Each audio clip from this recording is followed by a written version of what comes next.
Salut, bienvenue à toutes les deux. Alors, Qualitime bat son plein. Qualitime, c'est le projet de bénévolat de Qualita. On essaye de faire se rencontrer des gens qui ont du temps à offrir, qui ont des talents, des compétences et des gens qui ont besoin d'être aidés, tout simplement. Tu as très bien résumé, Cathy. Ben, on essaye. Alors, Sarah Simpra, pour ceux qui ne te connaissent pas, Sarah Simpra Benkemoun, responsable du projet. On a l'habitude de te voir chaque semaine et ce sera un rendez-vous maintenant hebdomadaire, exactement, pour parler du projet, pour expliquer où on en est et pour surtout demander de l'aide quand on en a besoin. Alors, ça, c'est ta partie.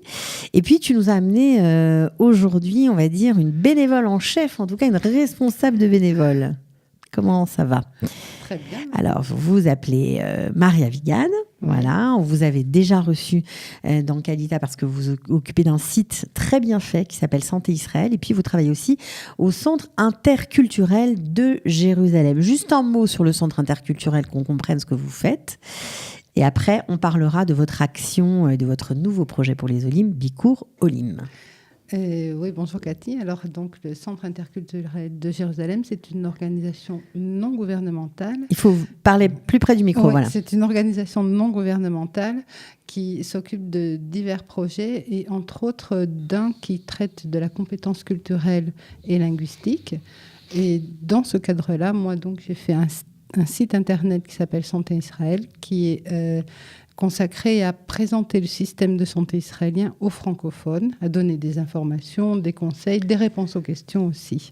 Pour mettre, ça consiste à en fait donner accès à des services à des personnes qui ont des problèmes avec la langue, avec la culture. Voilà, qui ne savent pas trop se débrouiller, qui n'ont pas de repères, qui ne parlent pas forcément l'hébreu, qui sont un peu paumés parfois dans cette dans et qui ont besoin ce dédale. Voilà, exactement. Alors, le projet Bikour Olim, ça veut dire Bikour en hébreu, ça veut dire quoi ? Visite. Voilà, Olim. Les Olim, les nouveaux immigrants. Les nouveaux immigrants, ok. Donc visite, alors c'est un jeu de mots, on imagine. Qu'est-ce que c'est que ce projet et où allez-vous avoir besoin, en tout cas, de bénévoles Olim ? Alors c'est un projet qui est un partenariat entre Santé Israël et Qualita, plus exactement le projet Qualitime, puisqu'on recrute des bénévoles. Et leur mission, ce sera d'accompagner des Olim, nouveaux ou anciens, francophones, dans diverses structures. Alors, ça peut être des hôpitaux, ça peut être la mairie, ça peut être le Bitoire Léoumi. D'accompagner donc ces Olim et de les aider à se repérer sur le terrain, à savoir où s'adresser, à qui s'adresser. Poser les bonnes questions. Exactement. Oui, Poser parce que Ne pas être perdu dans le flot d'informations et les... Oui. Voilà. Ou même à leur donner des informations. Parce que quelquefois, il y a des gens qui doivent aller au Bitoire Léoumi et ne savent pas à quel endroit ils doivent aller. Carrément, ça commence même là, tu vois. Et aussi, quelquefois, on a besoin d'un soutien moral. Accompagner une personne à l'hôpital. Alors qui a besoin justement de cet accompagnement ? C'est quoi ? Ce sont des retraités, des jeunes ? Il y a un peu de tout ? C'est quoi exactement ? Je pense qu'il y a un peu de tout. C'est en principe des personnes qui ne parlent pas très bien l'hébreu, qui ne connaissent pas très bien les structures ou les démarches ou leurs droits. Et donc, ça peut être par exemple une personne qui doit aller à l'hôpital, qui doit faire des examens pour une opération, en vue d'une opération. Donc, c'est une journée presque qui est consacrée à ça. Et c'est très difficile, même pour quelqu'un qui parle parfaitement hébreu, de se débrouiller dans une grande structure hospitalière pour savoir quoi faire, comment faire, à qui s'adresser, où aller, etc. Donc quelqu'un qui maîtrise pas l'hébreu. Parfois, il faut aller d'un bâtiment à l'autre, il faut marcher, il faut changer d'étage, il faut prendre des passerelles. Voilà. Donc on peut être paumé. On peut être paumé et évidemment, dans ces cas-là, on n'a pas l'esprit très très clair. Si on ne parle pas en plus bien l'hébreu, on est un peu démunis, quoi. Donc, une assistance, quelqu'un qui vous soutient, qui vous expliquera les directives à suivre, c'est ça le but. Et psychologiquement, c'est très important aussi, de vraiment avoir quelqu'un à côté de soi qui connaît et peut orienter et est là en cas de secours pour aider, pour accompagner. C'est des choses qui réconfortent énormément. Alors, combien de bénévoles vous avez recrutés grâce à Qualitime ? Alors, pour le moment, c'est un projet pilote et qui va être limité. On pensait entre 5 et 10. Pour le moment, on a recruté 6 bénévoles et on a encore 5 qui doivent nous donner une réponse définitive. Et c'est uniquement sur Jérusalem pour l'instant ? Uniquement sur Jérusalem, oui. Mais ça va peut-être s'étendre si ça marche. Voilà, c'est ça. Donc en fait, Sarah, si j'ai bien compris, quand vous avez lancé ce projet de bénévolat à Qualitime, vous avez dit celui qui a du temps à donner, qui veut aider des bénévoles dans le domaine de la santé, vous avez eu des tas de réponses et vous les avez transmises à Marie. C'est comme ça que ça s'est fait ? Voilà. Et donc on a, excuse-moi, on a beaucoup de francophones qui se sont inscrits pour donner de leur temps, pour accompagner les Olim dans les hôpitaux, obitoires, Léomi, exactement en fait le projet de Marie, Bikour Olim. Donc on a travaillé avec Marie donc sur ces listes de bénévoles là et en les appelant, en leur demandant s'ils étaient intéressés par suivre une formation, parce que voilà l'idée du projet de Bikour Olim, c'est vraiment une des choses qui est extrêmement importante, c'est la formation. Les gens vont être formés. Donc on n'est pas bénévole comme ça, on ne s'invente pas accompagnateur de malade ou accompagnateur médical, on va dire ça comme ça. On est formé par le centre interculturel. Oui. Et donc là, justement, l'apport de Qualitime a été très important parce que moi, j'avais fait un appel au bénévolat. Et j'avais 3 personnes qui avaient répondu à cet appel, si tu veux, mais dans le flot de personnes de Qualitime, ça a permis vraiment d'avoir accès à d'autres personnes et de pouvoir recruter. Voilà, c'est ça qui est important de dire, parce que lorsque vous vous inscrivez sur le site Qualitime pour donner de votre temps, eh bien, vous pourrez aussi intégrer d'autres associations qui ont besoin de vous, qui ont besoin d'être aidées ou d'aider d'autres francophones, d'autres Olim Hadashim. Et on est de plus en plus sollicité par différentes associations. Mais c'est génial. Qui justement ont des projets dans tel ou tel domaine. Là, c'est dans le domaine de la santé, mais il y a d'autres domaines. Et ont besoin de bénévoles pour assurer leur projet, pour pouvoir mettre en œuvre leur projet. D'accord. Alors, la formation, elle est théorique, mais aussi pratique, parce que vous les emmenez ensuite, après avoir passé quelques heures de théorie, dans des hôpitaux. Dans un hôpital, oui. Voilà, pour voir comment ça se passe. Pour peut-être ressentir l'atmosphère et comprendre mieux ce que ressent un malade quand il arrive à l'hôpital. Alors, quelle est la motivation des bénévoles qui veulent faire de l'accompagnement médical ? La plupart sont des anciens Olim et qui sont passés par les phases d'adaptation qu'on a tous connues. D'accord. Et par le désarroi qu'on a quelquefois quand on ne connaît pas les structures, on ne connaît pas la langue.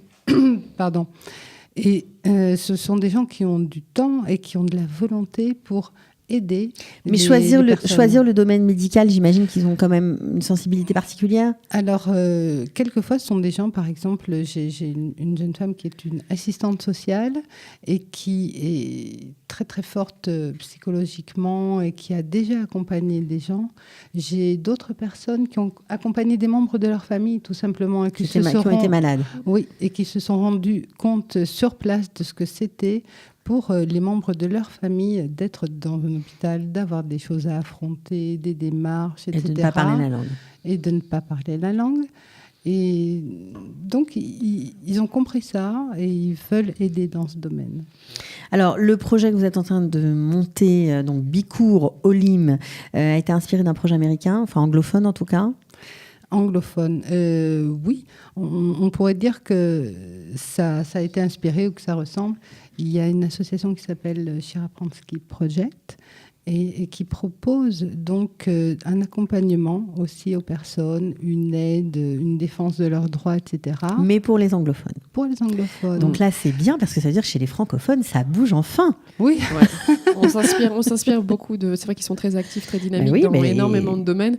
Donc il y a vraiment de quoi s'inspirer et de rendre service pour les francophones cette fois-ci.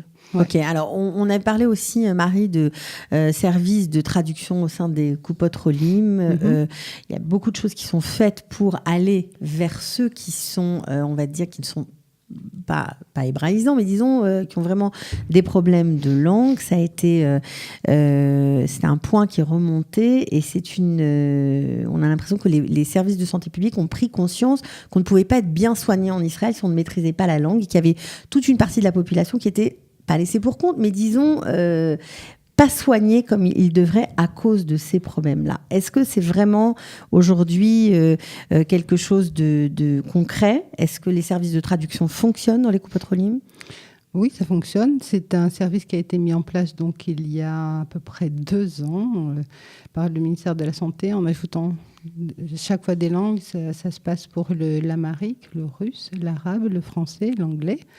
Donc, c'est un numéro de téléphone quand vous êtes, par exemple, chez le médecin ou quand vous arrivez tout simplement à la Coupotrolim devant la secrétaire, que vous êtes démuni, vous ne savez pas comment vous expliquer. On peut demander tout de suite en arrivant. Vous devez demander d'appeler le numéro étoile 5144.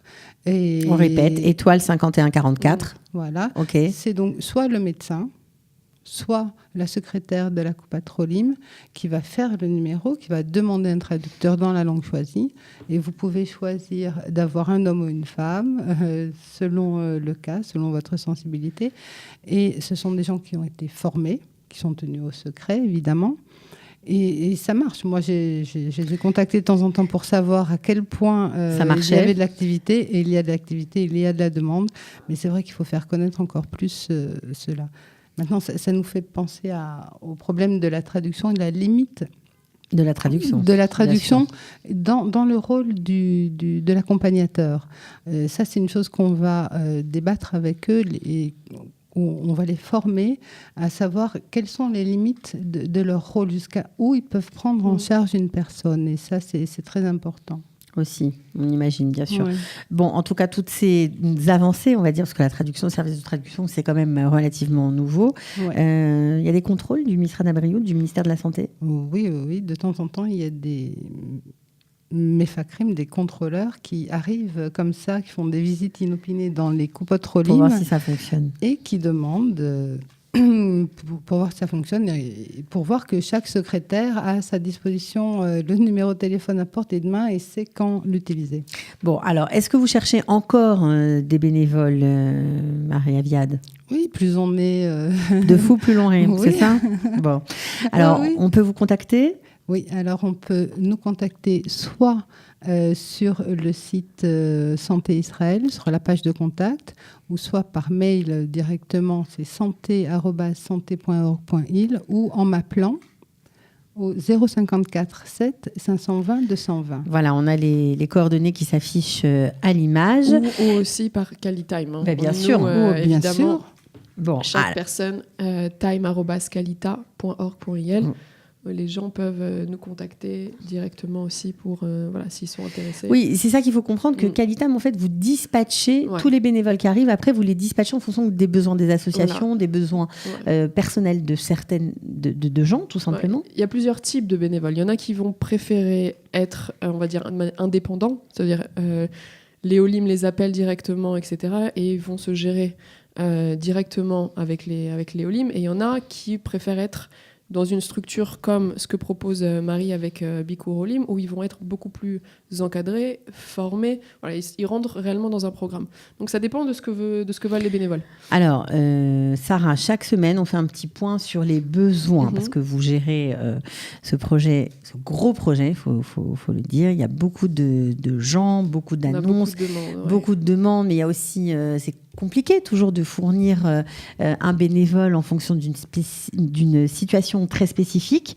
Alors, quels sont les besoins criants, on va dire, cette semaine ? Criants, on va dire qu'il y en a 3. La première chose, on avait déjà publié et communiqué là-dessus, on a besoin de personnes, de volontaires pour aider les enfants à faire les chouvourés baït, notamment sur Natania. Les devoirs sur Natania. Alors, qu'est-ce qu'il faut pour aider à faire les devoirs ? Quand on est bénévole, qu'est-ce qu'il est bon d'avoir ? Pour ce qui concerne l'aide aux devoirs, il faut, parler hébreu. Donc, parce qu'évidemment, les cours des enfants sont en hébreu. Il faut, dans l'idéal, être disponible une fois par semaine pour aider les enfants, parce que voilà, on s'aperçoit que si on veut vraiment être efficace et vraiment aider les enfants, il faut vraiment les suivre. Il faut vraiment avoir un suivi, donc il faut être... c'est pas comme accompagné ou invité pour Shabbat ou quoi que ce soit, il faut vraiment qu'il y ait une régularité dans l'aide, dans l'accompagnement avec l'enfant. Donc il faut quelqu'un qui soit disponible une fois par semaine. Et voilà, quelqu'un de patient et qui a l'habitude d'être en relation avec des enfants, c'est encore mieux. Mais vraiment, le fait de la disponibilité une fois par semaine et quelqu'un qui parle hébreu, c'est des choses qui sont essentielles. Ok, d'accord. Donc sur quelqu'un Netanya, qui a étudié en hébreu, j'imagine que c'est mieux encore. Quelqu'un qui a fait ses études en Israël. Bien sûr, quelqu'un qui connaît le système scolaire en Israël, quelqu'un qui a étudié en Israël, c'est évidemment, même par rapport à l'enfant, c'est mieux. D'accord. Alors ça, c'est le besoin, on va dire, un peu, il sera là toutes les semaines, j'ai l'impression, parce qu'il y a beaucoup, beaucoup de demandes. Ouais. Et on a 2 demandes qui sont assez urgentes aussi. Donc, on a un monsieur qui est à Ramat Gan, qui a plus de 80 ans et qui est tout seul. Un francophone ? Un francophone. Oui, tout le monde est francophone. Tous les Olim sont francophones, qui est tout seul et qui nous a appelé plusieurs fois quasiment en larmes pour nous dire qu'il avait besoin que quelqu'un vienne lui rendre visite de temps en temps. C'est juste parce qu'il souffre de solitude, il est tout seul. Il est livré à lui-même à Ramat Gan, il n'a pas sa famille à côté. Donc voilà, il est valide, il se déplace, il est valide, il a l'air peut-être un peu faible, mais même les courses, a priori, c'est pas si évident que ça pour lui. Donc il a besoin de quelqu'un qui soit là, qui s'intéresse à lui, qui soit proche de lui et qui l'aide un petit peu dans son quotidien. Combien de temps par semaine ? 1 heure, 2 heures ? Au moins, donc c'est sur Ramat Gan. Donc il a 80 ans, donc s'il y a plusieurs personnes sur Ramat Gan ou dans les alentours qui sont motorisées et qui peuvent rendre visite à ce monsieur. On vous contacte ? Ouais, donc sur time@kalita.org.il, voilà. C'est des choses qui sont importantes et c'est une mitzvah qui sera... Il y a des choses comme ça où on peut pas laisser passer, quoi. Haïfa, on a aussi une dame qui est toute seule, pareil, qui a fait son alia, qui avait un de ses enfants qui était en Israël avec elle et qui pour des raisons qui est parti. Donc elle est toute seule et pareil, elle a besoin de quelqu'un, elle se sent extrêmement seule. Donc elle souffre de solitude. Il y a aussi tout simplement dire qu'on est une grande communauté, que oui, on est français, on est monté parfois dans des conditions qui se sont transformées, mais voilà, Israël a vie en Israël. Se tendre la main. Exactement, il y a des changements, on n'est jamais à l'abri de changements et on espère avec Kalitime pouvoir répondre à ce genre de difficultés. C'est une vieille dame ? Vieille dame, elle doit avoir 70 ans à peu près. Ça va. Donc mais c'est juste vraiment lutter contre la solitude. Ouais. Et c'est quelqu'un qui nous dit je ne vais pas pouvoir rester en Israël si ça continue. Donc on ne peut pas entendre ce genre de discours-là, sachant qu'il y a énormément de francophones un peu partout en Israël. Et donner 1 à 2 heures de son temps par semaine, ça serait des choses qui pourraient vraiment aider, faire une différence. Bon, il y a un truc sympa aussi dans un autre registre. On cherche des familles israéliennes pour accueillir de jeunes petits Français en vacances. Voilà, donc là, on en parlera, on recevra l'association Isra Dreams. On les a reçus. Vous avez déjà reçu ? On les a reçus, on a parlé du projet, etc. Voilà, c'est un super projet donc pour accueillir des jeunes entre 13 et 15 ans. Donc on cherche des familles d'accueil. Des familles d'accueil qui ont de préférence des enfants aussi chez elles et qui vont pouvoir recevoir des jeunes francophones qui sont de passage en Israël. Voilà. Donc ça, dans toutes les villes, pays. Dans tout le voilà, pays, Jérusalem, formidable. Tel Aviv. Donc si vous êtes une famille et que vous aimez recevoir à la maison des jeunes francophones et de leur faire découvrir Israël à votre façon, voilà, on vous attend aussi. Je crois que Marie va se porter volontaire parce qu'elle aime bien le projet. Oui, je trouve ça super. C'est vraiment très sympa. Voilà, c'est une façon de mieux connaître Israël. Voilà. Alors, on a parlé de l'accompagnement médical, de l'importance de donner de son temps. Voilà, un très beau projet. Donc, un projet de bénévolat en appelle un autre. C'est un peu ça. On va faire un réservoir de bénévoles. 1 + 1 = 3. C'est vraiment ça. 1 + 1 = 3. Bon, il y a 10, non? Ok, en tout cas, merci à toutes les deux d'être venues ce matin pour nous parler. Il n'y a pas de problème. On commence la journée en parlant du don de soi. C'est bien, c'est pas mal. Ouais, voilà. Un bon départ pour une belle journée. Merci beaucoup. À bientôt. Merci. Merci. Ciao. Au revoir. Pour une meilleure intégration d'Éolim, Offrir son temps, sa générosité. ses talents, son expérience, c'est l'heure du Qualitime sur Studio Qualita. You know you could.